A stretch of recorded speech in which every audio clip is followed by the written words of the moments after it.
Okay, I'll be continuing what Anne was talking about, how to give a good technical presentation and how to be confident about it.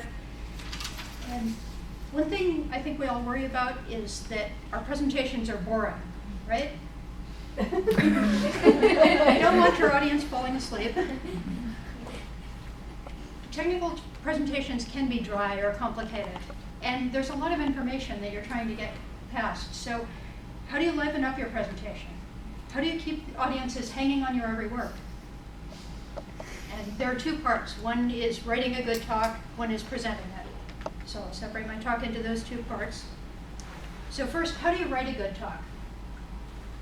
Now, you have lots of good information. I know everybody here is a programmer. You know lots of great stuff. You know lots of fascinating information. And the question is, how do you get that from your brain into their brains? And the answer is, you can't. Because you'll be talking for probably half an hour, a long time. And audiences can't absorb that much technical information. You know, you think you're going to show them code and you're going to teach them everything about the subject, and it doesn't work that way. Damian Conway, who's a really well-known speaker in the Perl community, he goes around the world giving keynotes, he puts it this way: presentations are not a primary information source. Your job isn't to teach them everything, it's just to get them interested, to get them excited about the subject and show them how cool it is, and that it's not that hard, and that they can get more information. They can go out and figure out how to do it after they've seen your talk. So show them a few examples, and communicate your enthusiasm, and be entertaining, not comprehensive. But that's a little intimidating, right? Because we're geeks, we're not entertainers. And if we try to be entertainers, are we going to end up looking stupid? You know, are we going to be trying to be something we're not?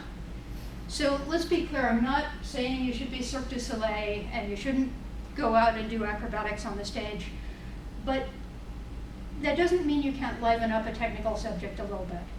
And one way to do that is good slides. So what do you need to know about making good slides? Let's start with one. This is a real slide this was the Space Shuttle Challenger when they were trying to figure out what went wrong, and apparently they had talks and talks and talks full of this. And I'm sure you've been to this talk, right? We've all seen slides like this. It's full of text.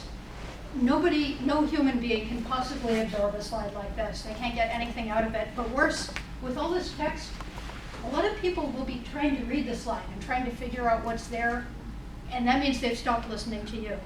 So be very careful about putting a lot of text on the slide.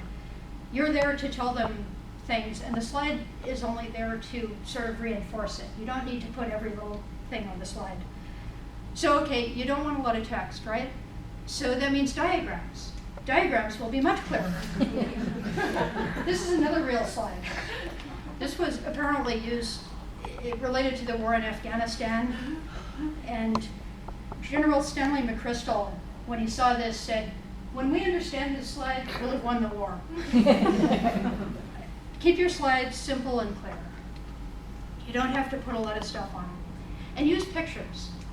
Why do you use pictures? Well, think about how your brain works. Your brain has two hemispheres, right? There's the left hemisphere, which is analytical, it loves text, it loves code samples. All those code samples you show are appealing to your audience's left brain. But meanwhile, the right hemisphere, it likes pictures, it likes relationships and diagrams and visual information. So when you show code samples and text, your audience's right hemispheres are bored. They don't have anything to do, they don't have anything talking to them, and so their attention wanders. They start thinking about other things. And now they're not thinking about your talk anymore. So you want to give them pictures that relate to your talk in some way and don't take their attention away from your talk, but are still visual enough to keep both sides of the both brain hemispheres interested. Now, what about the other part of the equation, presenting the talk? Once you've got your great slide deck and you're ready to go out and show everybody, well, the key is be prepared. And being prepared means practice, practice, practice. As Anne said, Now, a lot of people think once I've written my slide deck, I know the subject, I have the slides, all I have to do is get up there and kind of talk about the slides, and I'll look at what's on the slide and I'll just talk. And some people can get away with that. Some people are just naturally entertaining, and if you are, I envy you. I'm not like that. The best presenters, though, the ones who do get invited to give keynotes all over the world, they're practicing. They're not the naturally entertaining people. They're putting a lot of work into their presentation. And the more work you put in, the more confident you'll be, again, as Anne said, and the better your talk will be, the more entertaining you'll be. So where do you practice? Small, friendly groups to begin with, right? So get a bunch of CodeChix together, or maybe you can even set up a CodeChix seminar. Join a Toastmasters club if you're not already in one. I know several people here are in Toastmasters. I use it a lot to practice my talks. And although you're giving short talks there, you can still practice your intro or that critical demo that you're worried might go wrong. It's okay if you're not practicing your whole talk. For your whole talk, friends, family, pets, maybe your significant other is patient enough to be willing to sit through your whole talk. My husband is so good about that. And then he gives me really tough feedback. Well, that was completely wrong. And your audience is just going to be completely put to sleep. But then he tells me why, so it's okay. It works out. Even if you don't have a significant other who's willing to do that, give your talk to your dog or your stuffed animal. It helps to have an audience. Really, having something there that you can talk to and visualize as an audience helps a lot.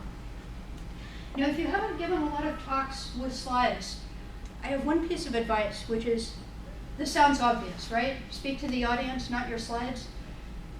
But you'll find when you start giving talks that you're standing here and your slides are there, and you want to make sure that the right thing is showing, right? So you turn around and maybe you're pointing to something. I can't walk that far because of the camera.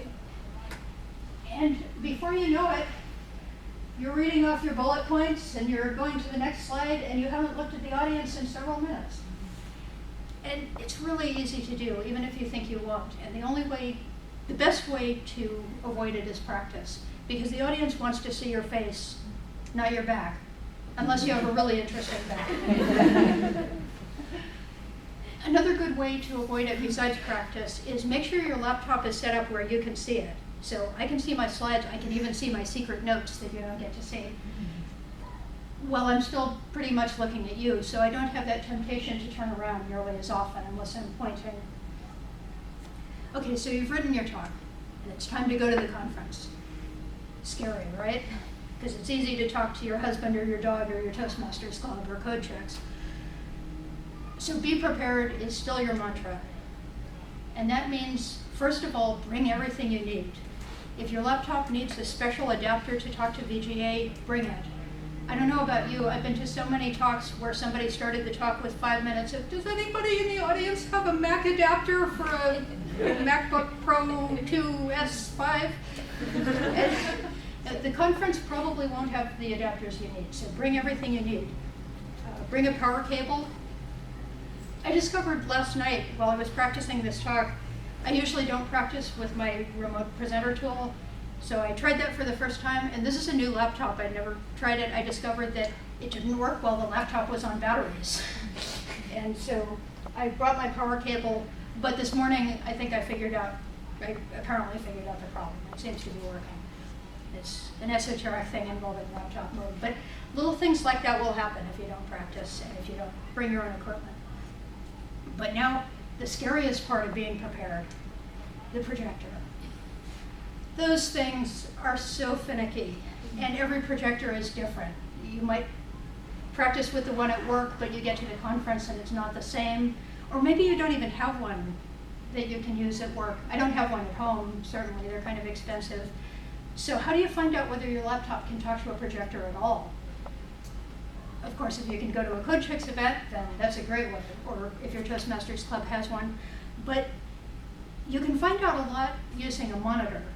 If you have a desktop monitor at home that you use for your regular computer, it has a VGA input. Even if you just use a laptop, you probably have a TV that has a visual VGA input. So get your laptop, get a VGA cable, connect it to the monitor, make sure you can display to an external screen. And then once you've done that, do it again and try to do it fast, because you don't want to be the one starting your talk fiddling with resolution dialogues. Going, oh no, this doesn't fit on the screen. Oh, the text is too small. Wait, let me try this. Let me try a second. I'm sure you've seen talks like that too. So practice. Every projector I've ever seen at a conference is 1024 by 768. That's called XGA resolution. So be ready for that. Your laptop may not auto-detect it. The projector may say it does something else, but it really doesn't. So just know how to put your laptop into that mode quickly and efficiently so people don't have to watch you fiddling. And speaking of being prepared and knowing how to do things quickly, be familiar with your presentation tool so people don't have to see your messy desktop and all your porn and everything while you're looking at it. No, wait, no, that's not right.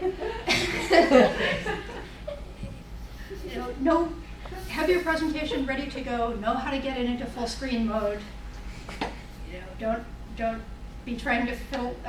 Whether you use PowerPoint or OpenOffice or a PDF viewer or a web browser, there are lots of ways to present, but know your tools. So that's pretty much it. That's what I have to say. It boils down to be entertaining, not comprehensive. Your job is to get them excited about the subject and get them started, but not to teach them everything. Simple slides with pictures so you engage both hemispheres of your audience's brain. Practice, practice, practice, and find every victim you can for your practice sessions, and be prepared. Have all the cables you need, be ready to talk to the projectors, and then you yourself will be prepared and you'll give a great talk. Any questions? I have a comment. Yes. I recently downloaded Camtasia for the Mac. That's for recording my presentation, so I present and record myself, and then I re-listen, and I go. I found that helpful. Yeah, the comment was about recording your own talks. So basically practice with yourself as an audience, and that really helps. And at first, as you say, it'll be horrifying. We all hate seeing ourselves on video. But get over it. I mean, it will get better. The more you practice and the more you watch your own video recordings, the better it'll get and the less horrified you'll be. And that means you'll be more confident. I actually give an early practice session of this talk at my Toastmasters Club for one of the video projects. So I took my little digital camera and I recorded myself. And yeah, it was a little bit horrifying, but I learned some things and hopefully it got it.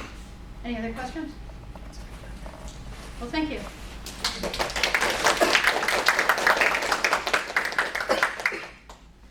Alright. Kelly's next.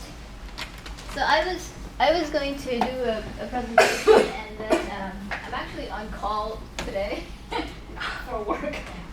So I couldn't get around to doing any of the slides or anything. So I was like, Kelley, can you fill in for me? Please, at the last minute. So Kelly's filling in for me. And Kelley joined CodeChix, like 2-3 years ago. And earlier this year, we had a conference proposal workshop from Grace Hopper, and we had the director of the Grace Hopper conference come and talk to us about how to do the proposals. And Kelley was there, and she submitted a proposal, and it got accepted.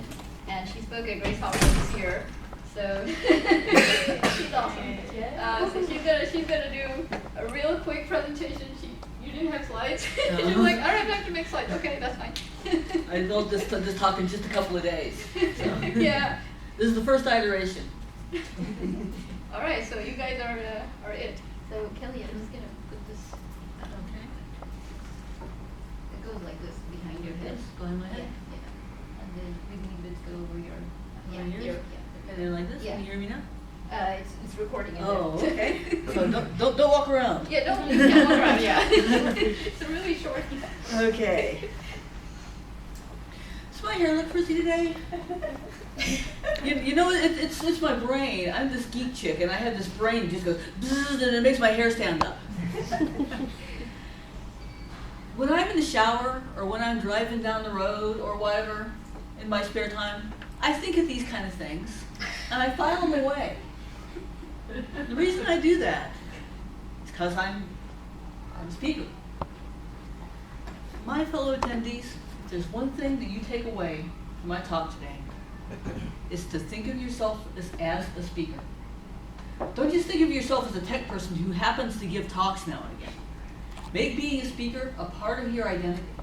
It's who you are. It's something that is the background of your being. So what does that entail? When you are a speaker, what are the kind of things that you do in your life that make you a speaker, that make that real? Well, there's 3 things I'm going to talk about with respect to it. 1 is your kit. You got to have all the stuff. 2 are your habits. What kind of habits does the speaker engage in? And 3, this has already been talked about some, but it can be done all day, is what do you do when you're on stage? What do you like up there?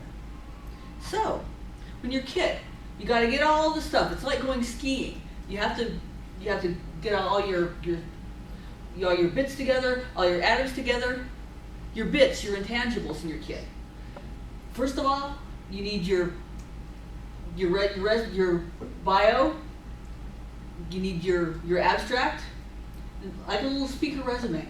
Think of your bio as being a mini version of your resume, and keep these things in separate little text files, so when it comes time for you, when all of a sudden a chance to fill out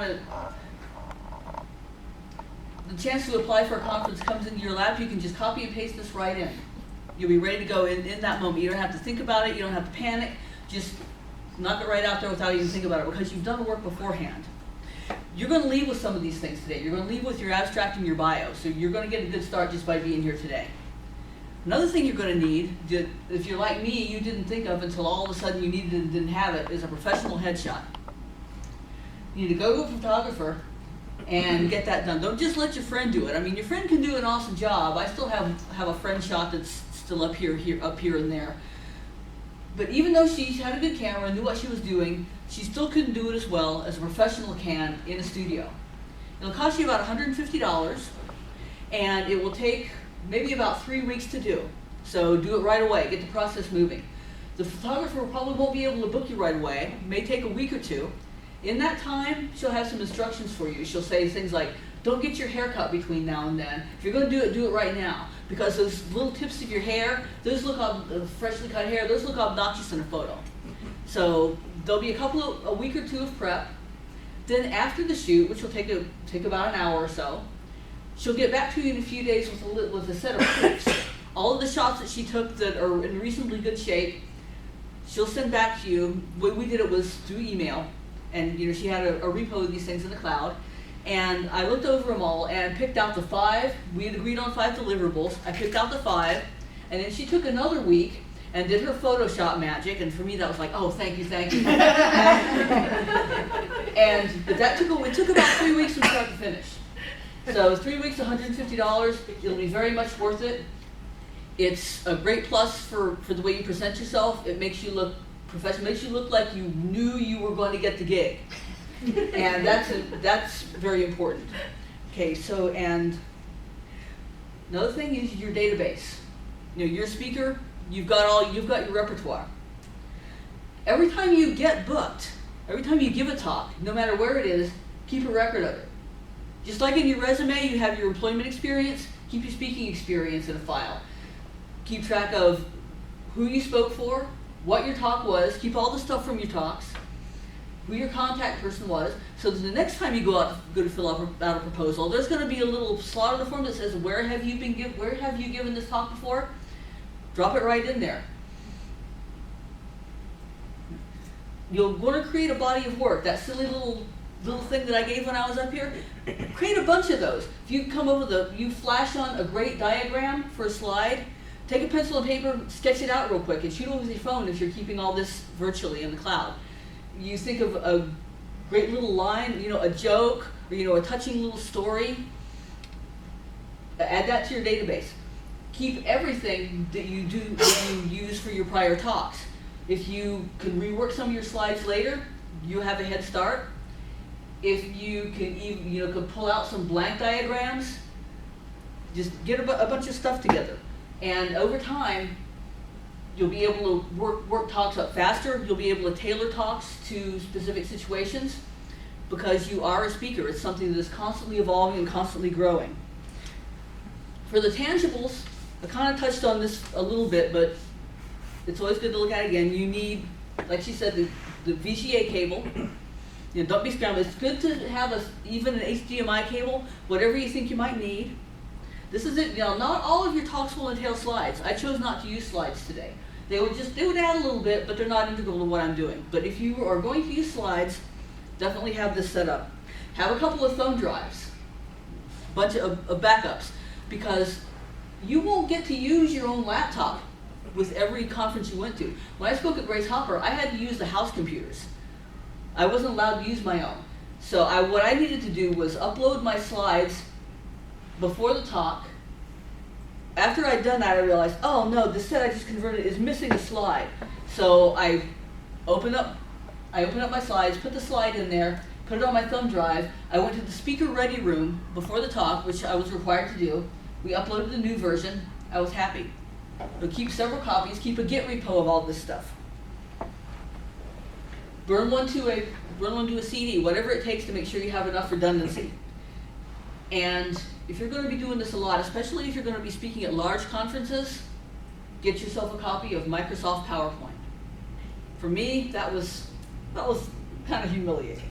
I wanted to do this all in open office, but Grace Hopper really wanted my talks in PowerPoint format. So I bit the bullet. I got myself a subscription to the cloud version of Microsoft. It's still, I'm not using it, but I still have the subscription. It's there in case I ever need it. And something that you might want, even if you're not using slides, is a timing device. This is just on my Nexus 7. It's just it's a Toastmasters timer. There are a billion different versions out there, and this will keep you on track. I can see I'm going way over here already. You'll know things like, well, if I'm starting my third bullet point, I should be at about 6 minutes. So it helps you keep track of what you're doing, helps you make sure that you don't run over, and I'm the last person up here, so I can just go with it, right? Yeah. And another thing that speakers need, in addition to their kit, speakers' habits are really important. It's not something you do. You don't just suddenly get a talk together, go up there and give it, I don't have to be a speaker for a couple of months. It's something that you cultivate on a daily basis. And that means your habits. Number one habit are your habits of creation. Always be on the lookout for good stuff to put in your talks, or good things to do surrounding your talk. Always be collecting. Always be wondering, always be fantasizing about giving your talks. Keep a notebook, or in my case, a virtual notebook in the cloud. You think of that stuff, put it in there right away. Don't assume that you're going to remember it later, because you won't. You'll go back and, what was that great idea I had? Put it in there right away. Use your phone, use the voice recorder on your phone. That's another good way to go back and listen to yourself. Keep notes on your voice recorder in your phone. Another really important habit that dovetails into this, that actually creation is a small subset of, is your habits of thought. Do you think of yourself as a speaker? Do you think I'm a speaker, I get to do this? I love to do this, or I have to do this. How do you approach it? What's your image, your self-image view of yourself with respect to your being a speaker, with respect to yourself of being a coder? As I said, fantasize about giving your talk. Imagine yourself, as you're going to sleep at night or as you're driving down the freeway, imagine yourself stepping out in front of the room, fully confident, fully ready to go, ready to engage with your audience. Play that over and over. It's called internal rehearsal. That'll help you get ready. That'll help you cultivate the right mind. It'll help you cultivate the right way to carry yourself. When you go out there, you want to stand up proud and tall. It'll help you cultivate the right body language and expressiveness. Another thing you might want to do to get ready is read books, listen to podcasts, and read blogs of other established speakers. Go to Google and type in World Champion of Public Speaking. or professional keynote speaker. You'll find a list of people. In fact, I can mention some of those to anyone who asks after the talk. Watch presentations on YouTube. And some of these folks have instructions. I get a newsletter, 52 speaking tips. A former world champion of public speaking tells you little techniques. Like I come out and I say, have you ever done blah, blah, blah? Well, when I was a little kid, I did it. That's a technique called tap and transport. It's a way of pulling the audience, no matter what their experience is, into yours. You can learn 1,000 little tricks like that. It'll make you a better speaker. And practicing, don't just practice the talk that you're going to give. Practice talks generically. Toastmasters was mentioned. That's a great resource. It's helped me, and it's not only helped me learn to be a speaker, it's actually changed who I am. I'm not quite the same person as I was. Now there is a downside to Toastmasters. It's an expense. It's an expense of time and money. You have about $100 worth of dues a year. My clubs meet in restaurants. I've taken a role. I'm secretary of my club. So do keep that in mind if you decide to join. But it's still very highly recommended. For what you put in, you'll get at least that much back out. And finally, when it is time for you to give the talk, you've done all this preparation, think of this as your moment to shine. You're the star up there. You're the rock star. Like Ann said, people can just download and read your paper if they want to. They want to see you, and they're predisposed to like you. There's an energy exchange between you and your audience. Let that happen. Enjoy it. And my fellow attendees, with that, I wish you a great speaking career, a great first talk. Thank you very much. Questions? Okay, goes back to Rupa. Well, we're gonna dive into the workshop section, so feel free to bring out your laptops and grab whoever you need to grab, ask questions.